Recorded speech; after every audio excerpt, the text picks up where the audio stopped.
योग दर्शन के भाष्य में स्वाध्यायादिष्ट देवता संप्रयोग, इस पातंजल सूत्र के भाष्य में व्यास जी महाराज ने स्वाध्याय शब्द का जप किया है। जप माने जप करने से अपने इष्ट देवता के साथ मिलन होता है।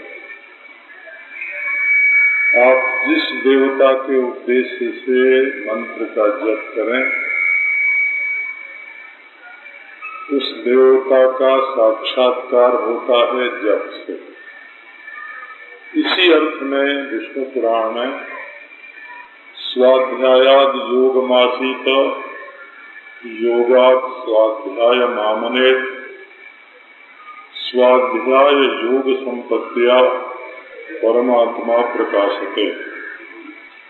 जप करते करते ध्यान में स्थित हो जाए और ध्यान करते करते जप में आ जाए। जप और ध्यान दोनों की संपत्ति से परमात्मा का साक्षात्कार होता है। जप होता है मंत्र का। मंत्र शब्द का अर्थ है अधिदैव संबंध स्थापको मंत्र। जो देवता के साथ हमारे संबंध को स्थापित कर दे, उसका नाम मंत्र होता है। जैसे कोई अमेरिका में, रूस में, चीन में कहीं भी ब्रॉडकास्ट करता है, उसको हमारा शक्तिशाली रेडियो रिसीव करता है। इसी प्रकार जब हम मंत्र का उच्चारण करते हैं तो मंत्र कीर्जक और ऊर्ध्व दोनों दिशा में व्याप्त होता है और अधस्तात् भी। मंत्र की शक्ति बड़ी प्रबल होती है और आजकल तो आप जानते हैं अमेरिका में जो शोध हुई है और हो रही है, उसमें ये निश्चय हुआ है कि कंप्यूटर को सिखाने के लिए सर्वोत्तम भाषा संस्कृत है। संस्कृत भाषा के बारे में ये निश्चय हुआ है और सबसे अधिक ऊर्ध्व गति जो हम लोग मंत्र बोलते हैं, वैज्ञानिक दृष्टि से उसकी होती है। गायत्री बोलते हैं, वो सूर्य मंडल का भेदन करके जगत कारण के साथ संबंध स्थापित कराने वाला मंत्र है। ये जन्म और मरण से छुड़ाने वाला मंत्र है। जन्मनः तदुपलक्षितात् मृत्योश्च ताति इति जपः। जो जीवन काल में भी हमारी रक्षा करे और मृत्यु के अनंतर भी हमारी रक्षा करे, जो जन्म और मरण से हमारी रक्षा करने वाली शब्द राशि है, उसको मंत्र कहते हैं। ये गुप्त होना चाहिए, क्योंकि मंत्र शब्द का अर्थ भी संस्कृत भाषा में गुप्त ही होता है। मंत्री गुप्त परिभाषा है। अब आप यदि जप करते हैं तो उस दिशा में ले आता है। आप जिह्वा से जप करते हैं तो जिह्वा हिलती है। कार्यम यत्र विभाव्यते किमपि तत् स्पंदेन सव्यापकम् स्पंदश्चापि तथा जगत्सु विदितः शब्दान्वयी सर्वदा। जहाँ किसी कार्य की उत्पत्ति होती है, फल की उत्पत्ति होती है,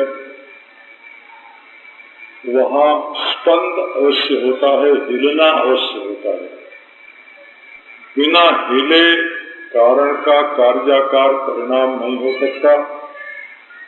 किसी वस्तु की उत्पत्ति बिना स्पंद के, बिना हिले हो ही नहीं सकती। तो जब हम जीभ अपनी हिलाते हैं तो उस स्पंदन में शब्द भी होता है। शब्दश्चापि तथा जगत विदितः शब्दान्वयी सर्वदा। जहाँ जहाँ स्पंदन होगा वहाँ वहाँ शब्द भी होगा। अब आप यदि अपने जीवन में परिवर्तन करना चाहते हैं, इसको पवित्र करना चाहते हैं, तो जप के प्रभाव से जो आपके शरीर में स्पंदन होगा, जीभ हिलेगी। जीभ नहीं, उस मंत्र में जो अक्षर हैं उनसे कंठ में स्पंदन होगा, तालु में स्पंदन होगा, शरीर के दूसरे अवयवों में भी स्पंदन होगा। स्पंदन होना माने हिलना। तो आप चाहें कि हंसिया और हथौड़े से हम शरीर के अवयवों में कोई परिवर्तन कर दें तो वो होने वाला नहीं है। परंतु शब्द की इतनी सूक्ष्म गति है जो हमारी एक एक नाड़ी में प्रविष्ट होकर के हमारे एक एक अवयव में प्रविष्ट होकर के उसको दिव्य बनाता है। ब्रह्मसूत्र में जहाँ विधुराधिकरण है, जब पत्नी के न होने पर पुरुष अग्निहोत्र नहीं कर सकता, तब वहाँ जपे नैवतु संसिद्धेत, केवल जप से ही संसिद्धि की प्राप्ति होती है, ऐसा स्वीकार किया हुआ है। अब थोड़ा आप अपने जप पर ध्यान दें। जप करने में जीभ तो हिलती ही है। जीभ की रचना जहाँ तक मांस से संबंध है, अन्नमय कोश की प्रधानता से है। भगवान का नाम जब लेने लगे, जप करने लगे, तो जीभ लगी भगवान में, अन्नमय कोश लगा। और जीभ का जो हिलना है वो प्राणमय कोश की प्रक्रिया है। हिलना प्राण से होता है। और जिस नाम का आप बार बार उच्चारण कर रहे हैं उस पर आपकी श्रद्धा है, आपकी प्रियता है, आपका मनोमय कोश भी लगा। और जब आप जप करने लगते हैं तो आपका विज्ञानमय कोश भी लगा। विज्ञानम यज्ञम तन्ते। और जब उसमें आपको रस की अनुभूति हुई तो आनंदमय कोश भी आपका लग गया। यदि आप शांति से बैठ करके जप करते हैं तो आपका व्यक्तित्व विस्मृत हो जाता है और आप परमात्मा में स्थित हो जाते हैं। इसलिए ये जप जो है वो मंगलों का भी मंगल है, कल्याणों का भी कल्याण है। और सब धर्मों से श्रेष्ठ धर्म है। विष्णु सहस्त्र नाम के आरंभ में ये बात आती है, सर्वधर्माणाम धर्मोऽधिकतमो मतः। ये सर्व धर्मों से अधिक धर्म है कि जो हम जप के द्वारा भगवान की आराधना करते हैं। जब एक मंत्र की बार बार आवृत्ति होती है, अभ्यास होता है, इससे जिस मंत्र का अभ्यास होता है वो शरीर पर जो अपना प्रभाव डालता है सो तो डालता ही है, हमारे मन और इंद्रियों को पवित्र करता है। जप करने वाले का अशुद्ध होता है। और जिसके नाम का मंत्र का जप होता है उसके स्वरूप में स्फुटता आती है। आप कृष्ण नाम का जप करते हैं, राम नाम का जप करते हैं, शिव नाम का जप करते हैं, निराकार ईश्वर वाचक शब्द का जप करते हैं,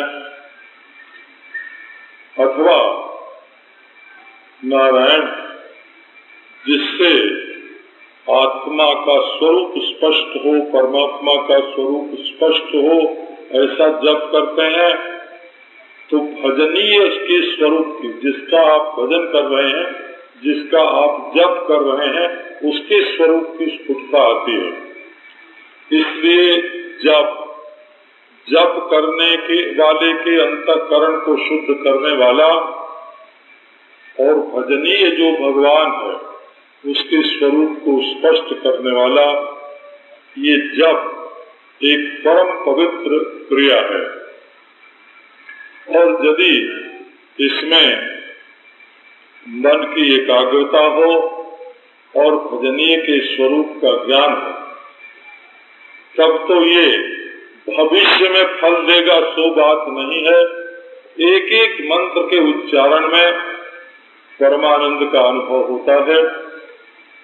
इससे संसार की आसक्ति छूटती है, भगवदाकार वृत्ति होती है, भगवान के स्वरूप में स्पष्टता आती है। इसलिए भगवान ने कहा यज्ञों में मैं जप यज्ञ हूँ, और जो यज्ञ होते हैं उनमें स्थान चाहिए पवित्र और यज्ञीय काल चाहिए। यज्ञ करने के लिए शुभ मुहूर्त चाहिए और उसमें होम में जो वस्तु है उसकी आवश्यकता होती है। यजमान उसका अधिकारी होता है, अधिकारी हो तो यज्ञ कर सकता है और उसमें मंत्र का उच्चारण बिल्कुल शुद्ध होना चाहिए और जो क्रिया हो वो विधि पूर्वक होनी चाहिए। इसलिए और यज्ञों में जहाँ देश की, काल की, वस्तु की पवित्रता की, अधिकारी जजमान की, शुद्ध मंत्रोच्चारण की आवश्यकता होती है, वहाँ नारायण ये जप जो है, ये इन सब वस्तुओं की अपेक्षा नहीं करता। न अग्नि प्रज्वलित करनी पड़ती है, न उसके लिए साकल्य सामग्री का संपादन करना पड़ता है और न तो और कोई वस्तु की आवश्यकता होती है। इसलिए शक्ति की दृष्टि से भी और नारायण निरुपद्रव दृष्टि से भी जप यज्ञ जो है वो सबकी अपेक्षा श्रेष्ठ है, सुगम है। भगवान ने अपनी विभूतियों के वर्णन में यज्ञानाम जप यज्ञोस्मि ऐसा कहा। यजमान का स्वरूप तो परमात्मा ही है, उसको चाहे कैसे भी मानो। यजमान का जो आत्मा है वो तो परमात्मा का स्वरूप ही है। केवल उसके अंतःकरण पर जो मलिनता छाई हुई है उसको निवारण करने के लिए ये मंत्र जो है इसकी शक्ति बेजोड़ है और मंत्र हमारे हृदय को शुद्ध करता है, परमात्मा का साक्षात्कार कराता है। इसके अतिरिक्त सकाम भाव से भी मंत्रों का जप होता है। स्रोत सूत्रों में सकाम मंत्रों के जप की विधि है और हमारे वारे शास्त्री ने तो एक ग्रंथ ही लिखा है, यजुर्विधान सूक्त। किस कामना की पूर्ति के लिए यजुर्वेद के किस मंत्र का प्रयोग करना चाहिए, ये उसमें विधि विधान सहित बताया गया है। आयुर्वेद संहिता में नारायण ये जो ब्रह्मास्त्र आदि, पाशुपतास्त्र, ब्रह्मास्त्र और पर्वतास्त्र, मेघास्त्र न वायव्यास्त्र, ये कैसे बनते हैं, इन मंत्रों से अस्त्रों का निर्माण कैसे होता है, इनकी विधि बताई हुई है। ये जप तो हमारे नित्य कर्म के अंतर्गत है। एकाहम जपहीनस्तु संध्याहीनो दिनत्रयम् द्वादशाहम अनग्निश्च सूत्र एवं संशयः। शूद्रत्व की प्राप्ति हो जाती है बिना जप के, इसलिए मनुष्य को अवश्य ही भगवान के नाम का, मंत्र का जप करना चाहिए।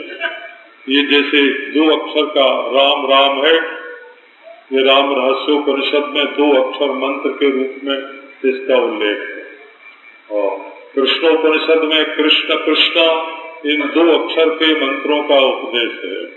नारायण इसमें न दीक्षा की आवश्यकता है, न संस्कार की आवश्यकता है, न विधि विधान की आवश्यकता है। नारायण ये जप जो है ये मनुष्य का सर्वथा कल्याण करता है। ये जीव के जीवन की कड़ी भगवान के साथ जोड़ देने वाला, जीवन में दिव्य शक्ति प्रदान करने वाला और हमारे जीवन को नियमित बनाने वाला, धर्मानुकूल बनाने वाला ये मंत्र का जप है। इसलिए नारायण ये जप हमारे जीवन के लिए बहुत ही आवश्यक है और लाभकारक है। ओम शांति। यहाँ तक कि सकाम जप से भी देवत्व की प्राप्ति के योग्य अंतःकरण का निर्माण होता है। इसलिए निष्कामता की तो बात ही छोड़ दो, यदि सकाम भाव से भी कोई मंत्र का जप करता है तो वो कल्याण भाजन होता है। ओम शांति शांति।